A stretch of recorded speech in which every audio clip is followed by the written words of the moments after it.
तो ठीक है, तो तुम बताओ डाउट इसमें क्या है तुम। ठीक है, मैं वेक्टर के बारे में बता देता हूँ, एडिशन ऑफ टू वेक्टर्स भी मैं बता देता हूँ। चलो, तो सबसे पहले तो जो तुमने पढ़ा होगा फिजिक्स स्टार्ट होने के बाद सबसे पहला चीज़ यही बताया गया होगा कि फिजिकल क्वांटिटीज़ के बारे में हम लोग फिजिक्स में पढ़ेंगे। आखिर हम लोग फिजिक्स में क्या पढ़ेंगे? वैसे चीज़ों को पढ़ेंगे जिनका मेजरमेंट किया जा सकता है ना।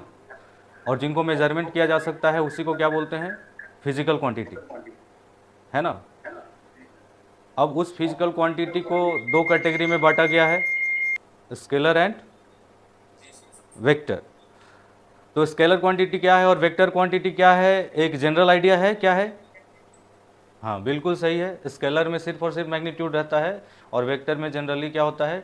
डायरेक्शन मौजूद होता है, तो हम उसे वेक्टर कहते हैं ना। अब स्केलर जोड़ना आसान है। स्केलर में मान लिया कि डिस्टेंस को जोड़ने के लिए बोल दिया कि अगर जो 5 किलोमीटर में 6 किलोमीटर और ऐड हो गया तो कितना टोटल दूरी हो गया, ये ऐड करना आसान है ना। और उसी तरह से 5 केजी और 10 केजी को ऐड करना आसान है। लेकिन वेक्टर क्वांटिटीज़ का एडिशन करने के लिए एक तरीका होता है। वो तरीका जो होता है वो उसको बोलते क्या है, उसका नाम क्या है? वेक्टर एडिशन रूल में जो होता है वो क्या होता है? पैरेललोग्राम मेथड होता है ना। वही चीज़ तुम पूछे हो, वही तुम्हें बताया गया है, वही तुम्हें समझ में नहीं आया है। वेक्टर का रिप्रेजेंटेशन कैसे होता है? जैसे वेक्टर अगर जो है, एक वेक्टर अगर जो है तो उसका रिप्रेजेंटेशन कैसे होगा? सबसे पहला पॉइंट,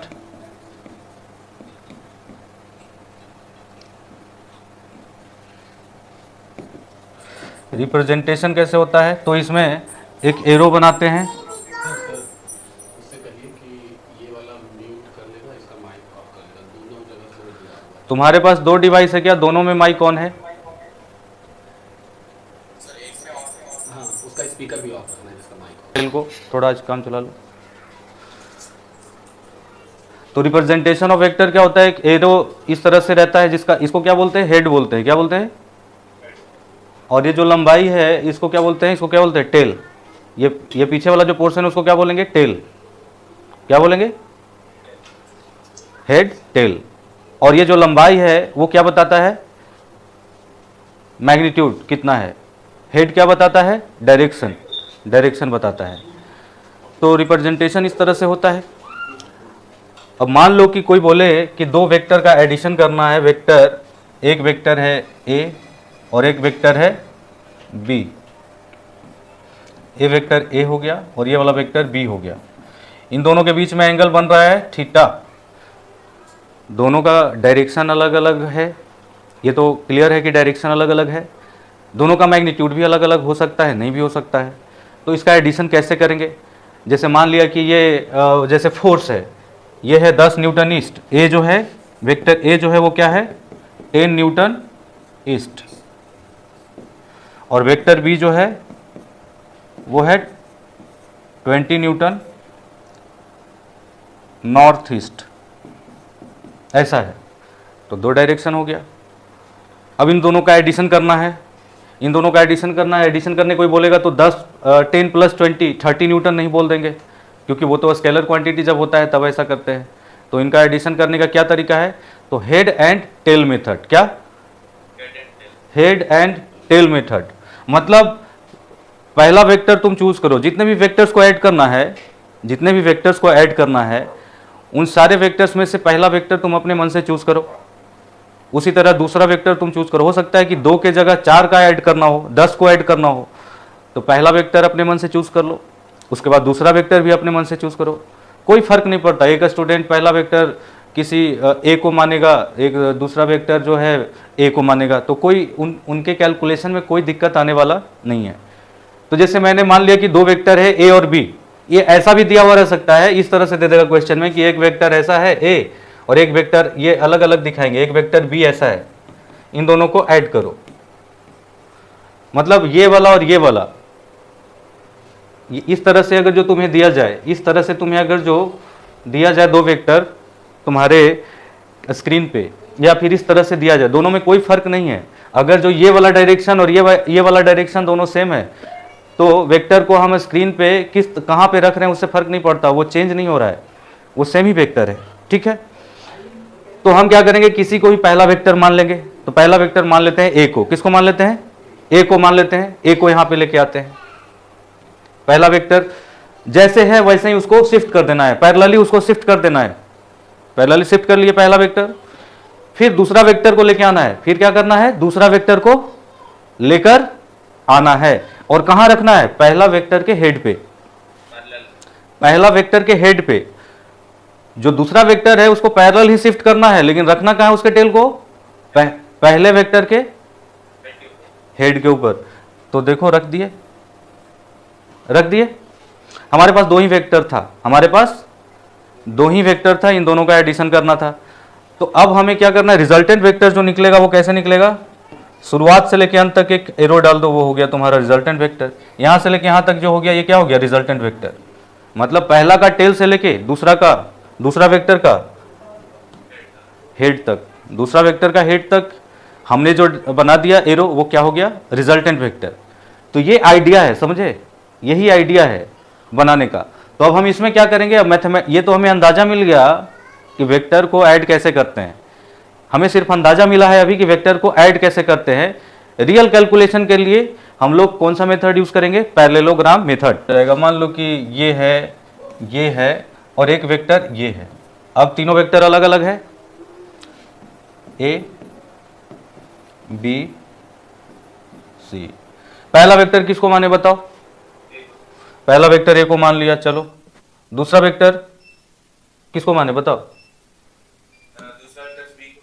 दूसरा वेक्टर बी को मान लेते हैं। पहला वेक्टर ए को, दूसरा वेक्टर बी को, तीसरा वेक्टर सी को मानना ही पड़ेगा। समझ में आ रहा है? तो अब रिजल्टेंट वेक्टर जो आएगा वो क्या आएगा, रिजल्टेंट वेक्टर ये वाला आएगा। समझ में आ रहा है? अब कोई, हाँ स्ट्रेट लाइन होगा, बिल्कुल ही स्ट्रेट लाइन होगा। ये हम हमारे से मिस्टेक हो रहा है, लेकिन होगा स्ट्रेट लाइन, ठीक है, परफेक्ट नहीं बनाया है। मान लो कि कोई सी वेक्टर को पहला मानेगा, सी वेक्टर को ही पहला मान सकता है, तो सी वेक्टर आ गया। उसके बाद कोई दूसरा वेक्टर बी को मान सकता है, ए को मान सकता है। मान लिया कि कोई ए को ही माना है दूसरा वेक्टर, तो ए आ गया। फिर तीसरा वेक्टर ऑटोमेटिकली कौन हो जाएगा, बी। सी और ए हो गया तो बचा क्या, बी। तो बी जो बचा, तो रिजल्टेंट जो आएगा वो उसी तरह से आएगा कुछ। अगर जो परफेक्टली बनाएंगे तो रिजल्टेंट लगभग वही आएगा, वही डायरेक्शन वही लेंथ होगा। अगर जो परफेक्टली बनाएंगे उसको परफेक्ट मेजरमेंट के साथ बनाएंगे, जैसे यहाँ पे इसमें वेक्टर का लेंथ जो लिए, इसमें वेक्टर का लेंथ अलग अलग कर देने से थोड़ा डिफरेंस आ सकता है। समझ में आ रहा है देखने में, लेकिन कोई फर्क नहीं पड़ता कि पहला वेक्टर किसको मानते हैं, दूसरा वेक्टर किसको मानते हैं। ठीक है, इसमें कोई डाउट अब नहीं रहा। चलो अब एडिशन, दो वेक्टर का एडिशन अगर जो हम समझ जाएंगे, मान लो कि हमें 3-4 वेक्टर को ऐड करना है। तुम्हारे कॉपी में तो बहुत सारा उस तरह का बनाया हुआ है, तुम जो पढ़ रहे हो उसमें तो जानना तो सब कुछ है। तो मान लो कि 4-5 वेक्टर को हमको ऐड करना है, तो अगर जो हमें 2 वेक्टर का एडिशन मालूम है, मतलब 2 को हम एक बनाना जानते हैं, क्या करना जानते हैं, 2 को एक बनाना जानते हैं। तो मेरे पास 3 वेक्टर है, तो मैं पहला 2 को एक बना दूंगा, फिर वो जो एक बन गया वो तीसरा के साथ ऐड कर देंगे। अगर एक साथ करेंगे तो एक साथ करेंगे, रेजोल्यूशन ऑफ वेक्टर पहले पढ़ेंगे तब। अभी के नॉलेज के आधार पे नहीं कर सकते। रेजोल्यूशन ऑफ वेक्टर पढ़ लेंगे, उसके आधार पे कर सकते हैं। अभी के आधार पे अभी जो पढ़ने जा रहे हैं, अभी जो वेक्टर एडिशन का रूल सीखेंगे, उससे बस यही होगा कि बार बार करो, हर दो को एक बनाओ, फिर एक के साथ ऐड करके फिर इस तरह से रिजल्ट निकलते जाएगा। लेकिन अगर हमें एक ही स्टेप में करना है तो उसका बहुत आसान तरीका है रेजोल्यूशन ऑफ वेक्टर, जो कि अभी आएगा ही, अभी डेरिवेशन में भी आएगा, उसको समझना पड़ेगा तुम्हें। तो अब देखो तुम्हारा जो वेक्टर था तुम्हारे कॉपी में वो क्या था, ये वाला ए वेक्टर है और ये वाला बी वेक्टर है, ये वाला बी वेक्टर है, और दोनों के बीच में एंगल है, मान लो थीटा। तुम्हारे में अल्फा है एंगल, या अल्फा हो सकता है, तुम्हारे में हो थीटा, लेने से कोई फर्क नहीं पड़ेगा। ठीक है, तो हमें ये पता है कि a प्लस बी करना है। क्या करना है, क्वेश्चन क्या है, a प्लस बी क्या होगा, a प्लस बी क्या होगा। a प्लस बी क्या होगा मतलब हम क्या जानना चाह रहे हैं, a और b को मिलाएंगे तो रिजल्टेंट जो आएगा उसका मैग्नीट्यूड क्या होगा, और a का डायरेक्शन और b का डायरेक्शन चाहे कुछ भी हो, दोनों को मिलाने के बाद जो रिजल्टेंट डायरेक्शन आएगा, मतलब दो फोर्स के साथ, दो आदमी एक ऑब्जेक्ट पे फोर्स लगा रहा है, तो रिजल्टेंट में वो ऑब्जेक्ट किधर जाएगा, ए की तरफ जाएगा कि बी की तरफ जाएगा, कि ना ही ऐसा भी हो सकता है ना तो ए की तरफ जाए ना तो बी की तरफ जाए, कोई अलग ही डायरेक्शन पकड़ ले, वो डायरेक्शन कौन सा डायरेक्शन होगा, रिजल्टेंट। तो अभी हमें आइडिया ये तो मिल गया कि हमें करना तो यही है, करना ये है, रिजल्टेंट निकालने का मतलब ये है कि पहला वेक्टर अगर जो ए को मान ले और दूसरा वेक्टर अगर जो बी को मान ले, ए पे बी को रख दिए, ए पे बी को रख दिए, तो यही वाला तो हमारा रिजल्टेंट हो गया। रिजल्टेंट वेक्टर तो यही है, रिजल्टेंट वेक्टर ये है। यहां पे गिवन क्या क्या है, वेक्टर ए का जो मैग्नीट्यूड है वो क्या है, ए है। इस साइन को क्या बोलते हैं बताओ, मॉडुलस, मॉडुलस बोलते हैं। वेक्टर बी का लेंथ बी है। हाँ, फिर इसको बी को ऑपोजिट साइड पे ना लेके ऐसे भी तो कर सकते हैं, डायरेक्ट ज्वाइन कर देंगे। डायरेक्ट ज्वाइन कर दोगे इसमें, कहाँ पे ज्वाइन करोगे, मतलब ए बी आपने पहले जो रेट में बनाया वो उसके बाद अगर देखो कहने का मतलब हम अभी तक क्या बताए, अभी तक हम तुमको बताए कि वेक्टर एडिशन करने का फंडामेंटल क्या है, हेड एंड टेल मेथड। ठीक है, अब हमारे पास क्वेश्चन क्या है कि ए और बी दो वेक्टर है, दोनों के बीच में एंगल थीटा बन रहा है, कुछ एंगल है, पैरेलल नहीं है, दोनों को ऐड कैसे करें। तो हमें आइडिया हो गया है ऐड करने का। क्या आइडिया हो गया है कि कुछ ऐसा हो जाए कि वेक्टर ए के हेड पे वेक्टर बी का टेल रख दे और वेक्टर बी के हेड तक, मतलब वेक्टर ए के टेल से जो लाइन जाएगा वो लाइन जो हो जाएगा वो रिजल्टेंट हो जाएगा। यही है ना। तो इसके लिए अब मैथमेटिक्स हम यूज करेंगे, है ना, यही मैथमेटिक्स यूज करके अब इसका लेंथ अगर जो निकाल लें, ए बी और थीटा, ए बी और एंगल के बीच में रिलेशन क्या है वो निकाल लें, तो हमारा रिजल्टेंट वेक्टर का मैग्नीट्यूड और डायरेक्शन भी मिल जाएगा। डायरेक्शन कौन सा वाला होगा, ये वाला डायरेक्शन। अगर जो ये अल्फा हमें पता चल जाए, ये वाला एंगल, ए का डायरेक्शन तो हमें पहले से ही पता है, ए का डायरेक्शन पहले से पता है, और ये एंगल अगर जो हमें पता चल गया कि रिजल्टेंट वेक्टर वेक्टर ए से कितना एंगल पे है, तो हमें रिजल्टेंट वेक्टर का भी डायरेक्शन मिल गया। नहीं मिल गया, मिल गया ना। तो अल्फा भी निकाल लेंगे, अल्फा का भी रिलेशन निकाल लेंगे। तो रिजल्टेंट का डायरेक्शन लिखेंगे कैसे, अभी लिखेंगे ना। जैसे हम तुम्हें बोलेंगे कि 45 degree from 45 degree north from east, तो तुम डायरेक्शन समझ गए कि नहीं, कौन सा डायरेक्शन, ईस्ट में जाना है कि नॉर्थ में जाना है। मैं तुम्हें बोलूं कि तुम अभी दौड़ना चालू करो, कौन से डायरेक्शन में, 45 डिग्री ईस्ट फ्रॉम नॉर्थ, तो समझ जाओगे किधर जाना है। या मैं बोलूंगा 30 degree from east towards north, समझ जाओगे कौन सा डायरेक्शन है, समझ जाओगे ना डायरेक्शन। ठीक है, तो अल्फा हमें मिल जाएगा। अब देखो क्या करना है, अब हमें इसमें राइट एंगल ट्रायंगल बनाने का कोशिश करना है। क्या करना है, राइट एंगल ट्रायंगल वैसा बनाने की कोशिश करना है। तो हम इसमें क्या करेंगे, इसको एक्सटेंड करेंगे, वेक्टर ए को थोड़ा आगे एक्सटेंड करेंगे, वेक्टर एक्सटेंड करेंगे। इसका हम थोड़े ना ऐसा है कि इसको लेके भाग रहे हैं कि कोई फर्क पड़ेगा, हम तो अपना यूज के लिए कर रहे हैं ना। ऐसा थोड़े है कि इसको कर देने से कुछ चेंज आ गया, तो हम अपना इस्तेमाल के लिए कर रहे हैं ना।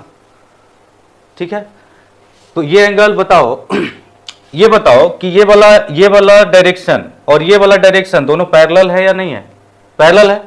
यानी कि यहां पे एंगल थीटा है तो यहां पे भी एंगल थीटा है कि नहीं है, थीटा है। ये बताओ कि अगर जो हम इस पॉइंट को ओ बोल दें, इस पॉइंट को ओ बोल दें, ओरिजिन मतलब पॉइंट ओ जो हो गया वो किसको डिनोट करता है, ओरिजिन, जिसके इर्द गिर्द में सारा कुछ घूम रहा है कि नहीं। अब ये पॉइंट ओ हो गया, ये पॉइंट ए हो गया जो पहले से था, वेक्टर ए का दूरी जहां तक था एक्चुअल में, उस पॉइंट को क्या हमने बोल दिया, ए। और इस पॉइंट को हम बोल देते हैं बी, इस पॉइंट को क्या बोल देते हैं, बी। और इस पे परपेंडिकुलर जो ड्रॉ किए हैं यहां से 90 डिग्री बन रहा है, तो ये वाला पॉइंट हो गया क्या, डी, सी, कुछ भी कह सकते हो। ठीक है, डी मान लेते हैं। अब ये बताओ कि ये वाला राइट एंगल ट्रायंगल जो है, ये वाला जो राइट एंगल ट्रायंगल है, कौन सा triangle, triangle A B D, triangle A B D right angle triangle है। ए बी डी में बताओ कि लेंथ ए बी का क्या है, A B is equal to कितना है, बी है कि नहीं है, A B is equal to कितना है, दिया तो नहीं, गिवन है ना, वेक्टर बी का लेंथ ही तो है ये, जितना वेक्टर बी है उतना ही लेंथ है ना इसका, तो बी हुआ ना। अब ये बताओ कि इसमें यहां से लेकर यहां तक बी डी अगर जो तुमसे पूछा जाए या तुमसे पूछा जाए ए डी, ये थीटा पता है तुम्हें, तो बता सकते हो क्या कि कितना लेंथ है, बी ए डी बता सकते हो क्या? AD हाँ, अगर जो हम बोले एक राइट एंगल ट्रायंगल है, इसका लेंथ हमें पता है, ये वाला लेंथ, ये वाला क्या हो जाएगा? हाइपोटेनियस हो जाएगा ना। इसका लेंथ है बी, ये वाला एंगल है थीटा, तो बताओ कि ये वाला लेंथ क्या हो जाएगा? बी कॉस थीटा हो जाएगा, और ये वाला लेंथ बी साइन थीटा हो जाएगा। कैसे हो जाएगा? हम तुम्हें बताए थे क्लास में, एक बार बताए थे राइट एंगल ट्रायंगल के बारे में, याद है? ट्रिग्नोमेट्री तो नहीं। नहीं बताए थे?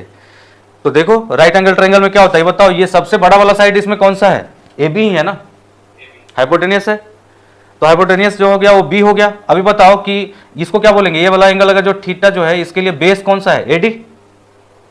बेस कौन सा है? एडी की बीडी? एडी। हाँ, तो बताओ कि ये बताओ कि बेस इज इक्वल्स टू क्या होता है? बेस इज इक्वल्स टू, बताओ क्या होता है? Base equal to hypotenuse square minus perpendicular square का होल स्क्वायर। अच्छा, और कॉस थीटा और साइन थीटा के टर्म में बताओ कि cos theta is equals to क्या होता है?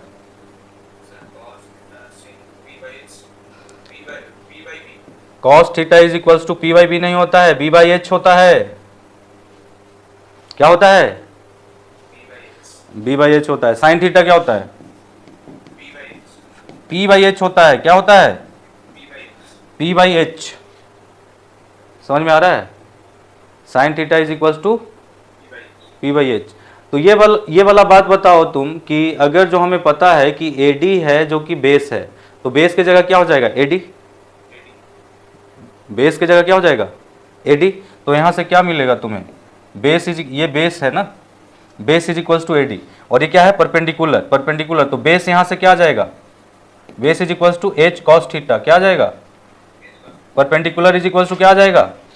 H sine theta. और बेस जो है इसमें एडी है, मतलब एडी का जो लेंथ हो गया वो कितना हो गया?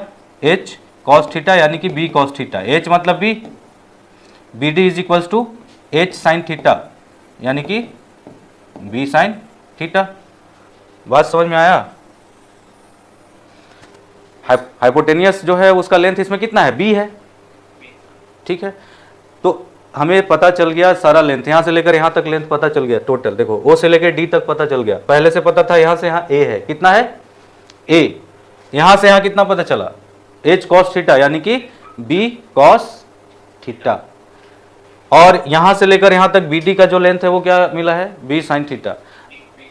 हाँ, तो अब ध्यान से देखो कि ये वाला जो ट्रायंगल है, बड़ा वाला ट्रायंगल, वो भी राइट एंगल ट्रायंगल है कि नहीं है? ट्रायंगल ओ बी डी को देखो, राइट एंगल ट्रायंगल है, जिसका बेस हमें पता है। कितना है बेस? ए प्लस बी कॉस थीटा। यहां से लेके यहां तक सोचना है। पहले से था, नया वाला कितना मिला? और परपेंडिकुलर इसमें कितना है? B sine theta. तो हमें निकालना जो है वो क्या है? रिजल्टेंट वेक्टर निकालना है, उसका मैग्नीट्यूड निकालना है, यानी कि हाइपोटेनियस बड़े वाले ट्रायंगल का निकालना है। तो बताओ क्या हो जाएगा? In triangle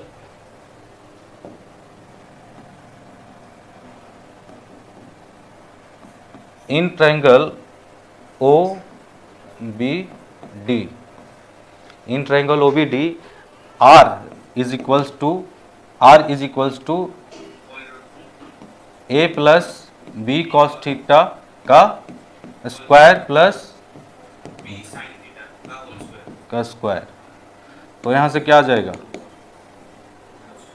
A square plus B square cos square theta plus 2ab cos theta plus B square sine square theta हो जाएगा। B square sine square theta हुआ ना? इसमें कुछ गलत है क्या? थीटा का स्क्वायर कहाँ है? साइन स्क्वायर थीटा है।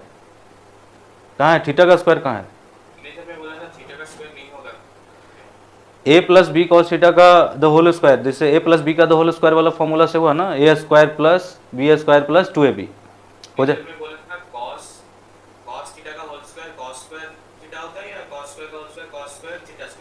नहीं, कॉस स्क्वायर थीटा ये लिखने का तरीका है, इसको लिखने का तरीका यही है। साइन थीटा का स्क्वायर को साइन स्क्वायर थीटा बोलते हैं, साइन स्क्वायर थीटा स्क्वायर नहीं, कॉस स्क्वायर थीटा स्क्वायर नहीं। क्या लिखना है? Cos square theta sine square theta. ठीक है, अब ये बताओ कि इस तरह से हम पूरे इसके जितने भी टर्म है सबको खोल दिया। अब इसको क्या करना है, फॉर्मूला एक है इसमें, sine square theta plus cos square theta is equals to 1। तो बताओ ये B square cos square theta और B square sine square theta में बी स्क्वायर कॉमन होगा या नहीं? कॉमन होगा। बी हो जाएगा A square plus B square cos square theta plus sine square theta plus 2ab cos theta, यही होगा ना? तो रिजल्टेंट का जो मैग्नीट्यूड आएगा वो इस तरह से आएगा, A square plus B square plus 2ab cos theta. यही रिजल्ट आया है ना तुम्हारी कॉपी में, देखो यही रिजल्ट है। तो ये क्या बताता है, ये बताता है रिजल्ट, ये cos square theta plus sine square theta 1 कैसे होता है, पता है? नहीं पता है? देखो cos square theta plus sine square theta is equals to क्या लिखोगे, इसको क्या लिखते हैं, B square by H square लिख सकते हैं कि नहीं? कॉस थीटा क्या होता है, बी बाई एच, उसका स्क्वायर क्या हो जाएगा, B square by H square. Sine square theta क्या होता है, मतलब साइन थीटा क्या होगा, P by H, sine square theta क्या हो जाएगा, P square by H square. LCM ले लो तो एच स्क्वायर होता है, ऊपर में क्या हो गया, P square plus B square, और P square plus B square क्या होता है, एच स्क्वायर, एच स्क्वायर। तो एच स्क्वायर, तो ये दोनों कट जाएगा कि नहीं, तो 1 हो जाएगा कि नहीं? तो ये चीज यहां से आया है, cos square theta plus sine square theta 1 कैसे हुआ, समझ में आया? तो ये अभी क्या हम निकाले, अभी हम मैग्नीट्यूड, इससे क्या हमें पता चलता है, इससे डायरेक्शन हमें पता नहीं चलता है, हमें पता चलता है फॉर एग्जाम्पल दिया जाए, इसमें अगर जो एक एग्जाम्पल दिया जाए कि एग्जाम्पल अगर जो दिया जाए कि भाई अगर 2 फोर्स लग रहा है, एक 10 न्यूटन है और एक और है जो कि 10 ही न्यूटन है एक और है जो कि 10 ही न्यूटन है और ये 60 डिग्री एंगल बना रहा है, कितना बना रहा है, 60 डिग्री एंगल बना रहा है। तो हमें इसमें क्या क्या पता है, A B, A 10 B 10, cos theta मतलब थीटा भी पता है क्या हमें, थीटा कितना है 60 डिग्री। तो पुट करके देखो रिजल्टेंट क्या आ जाएगा, हाँ वैल्यू तो इसका याद रखना पड़ेगा, इसका टेबल तुमको बता देंगे, उसको याद रखना होगा, बहुत ज़्यादा वैल्यू नहीं, ठीक है? इसका टेबल तुमको बुक में भी मिल जाएगा। तो वहाँ पे जब भी जहाँ भी पढ़ रहे होगे वहाँ पे तो बताया गया होगा ना सारा चीज़, मैथमेटिक्स, बेसिक मैथमेटिक्स का फॉर्मूला वगैरह दिया गया है ना, ट्रिग्नोमेट्री का। पूरा नहीं, जितना चाहिए उतना दिया। हाँ तो हाँ तो जितना चाहिए उसका वैल्यू भी तो होगा, साइन 30 कितना होगा, tan 30 कितना होगा, टेबल भी तो होगा, तो उसको याद रखना है, उसको याद करना है। और याद करने पे ज़्यादा जोर नहीं लगाना है, क्वेश्चन ज़्यादा बनाओ, अपने आप याद हो जाएगा। कितना याद करोगे, क्वेश्चन अगर जो ज़्यादा बनाओगे तो ऐसा हो सकता है कि तुमको याद होता जाए, बार बार यूज़ में आएगा तो बार बार तुम देखोगे फिर हो जाएगा। तो मतलब अभी तक हम ये नहीं बता पाए हैं लेकिन कि डायरेक्शन कौन सा होगा, रिजल्टेंट वेक्टर का डायरेक्शन क्या होगा, ये बता पाए हैं क्या, नहीं। अभी हम बस ये जान पाए हैं इससे कि आखिर रिजल्टेंट का मैग्नीट्यूड क्या होगा, ये हमको पता है, ये हमको क्लियर है कि रिजल्टेंट कहीं ना कहीं इधर ही रहेगा, रिजल्टेंट इन दोनों के बीच में ही होगा। 2 फोर्स एक ऐसा लग रहा है, एक ऐसा लग रहा है, तो इन दोनों का रिजल्टेंट उन दोनों के बीच में ही कहीं लाई करता है, लेकिन वो एग्जैक्ट डायरेक्शन क्या होगा वो अभी तक जो हम पढ़े उससे नहीं बता पाएंगे, इसके बाद अभी जो पढ़ेंगे उससे बता पाएंगे। लेकिन हाँ इतना पता है कि इसका रिजल्टेंट कितना होगा, 10 का स्क्वायर यहाँ पे 2 × 10 × 10, मतलब और cos 60 कितना होता है, हाफ, cos 60 होता है हाफ, cos 60 कितना होता है, हाफ होता है। तो यानी कि यहाँ पे तुम्हारा √300 कितना हो जाएगा, रिजल्टेंट कितना हो जाएगा, 10√3 न्यूटन हो जाएगा। √300 का मतलब कितना हो गया, 10√3 न्यूटन। समझ में आ रहा है? तो ये हो गया हमारा क्या, रिजल्टेंट निकालना, मैग्नीट्यूड का रिजल्टेंट निकालना। अभी डायरेक्शन के बारे में हम लोग चर्चा करेंगे। तो फिर से एक डायग्राम बना लेते हैं। डायरेक्शन जो है वो किस तरह से आएगा, अभी तक हम यही किए कि रिजल्टेंट जो है वो ये है तुम्हारा, है ना, रिजल्टेंट यही था ना, और ये वाला जो लाइन है, ये वाला जो लेंथ आया था वो क्या आया था, बी साइन थीटा, और ये वाला क्या आया था, बी कॉस थीटा, और ये वाला लेंथ कितना है, ए है ना। और ये वाला एंगल हमें पहले से पता है थीटा, दोनों वेक्टर के बीच में एंगल हमें पहले से पता है थीटा, लेकिन हमें निकालना क्या है, हमें निकालना है कि आखिर इसका डायरेक्शन क्या है। इस थीटा से हमें ये नहीं पता चलता है रिजल्टेंट कौन से डायरेक्शन में है, तो हम इससे एक अल्फा एंगल लेते हैं। क्या लेते हैं, अल्फा। और सारा कुछ हमारा जो आएगा, रिजल्ट जो आएगा सारा इसी के डायरेक्शन के आधार पे हम इसी के डायरेक्शन को बेस बना लेंगे, वेक्टर ए को, या इसको भी बनाया जा सकता है, इसमें कोई दिक्कत वाली बात नहीं है। हम इसको बना रहे हैं वेक्टर ए को। तो अब tan अल्फा बताओ क्या हो जाएगा, बताओ tan alpha is equals to क्या हो जाएगा, tan थीटा क्या होता है, परपेंडिकुलर बाई बेस। तो ये वाला एंगल कौन से ट्रायंगल का है, ये बड़ा वाला ट्रायंगल का। tan अल्फा क्योंकि हमें पता है ये वाला और ये वाला, परपेंडिकुलर और बेस हमें पता है, परपेंडिकुलर पता है, बेस पता है। ये पूरा बड़ा वाला जो ट्रायंगल है, राइट एंगल ट्रायंगल, इसका परपेंडिकुलर हमें पता है कितना है, b sin थीटा, और बेस हमें क्या पता है, a plus B cos theta. तो tan alpha is equals to b sin theta by a plus B cos theta. ये tan अल्फा हो गया, ठीक है, ये क्या हो गया, tan अल्फा। अब बताओ ये अल्फा और थीटा में रिलेशन हो गया या नहीं हो गया, ए बी थीटा और अल्फा में रिलेशन हो गया।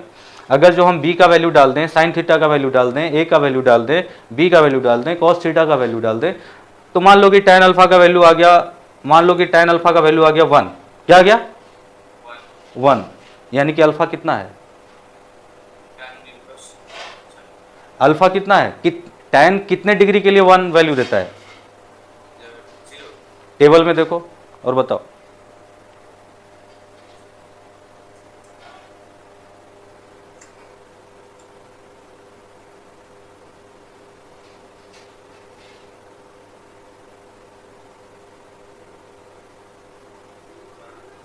सर 180 में और 360 में 45 पे tan 45 कितना होता है,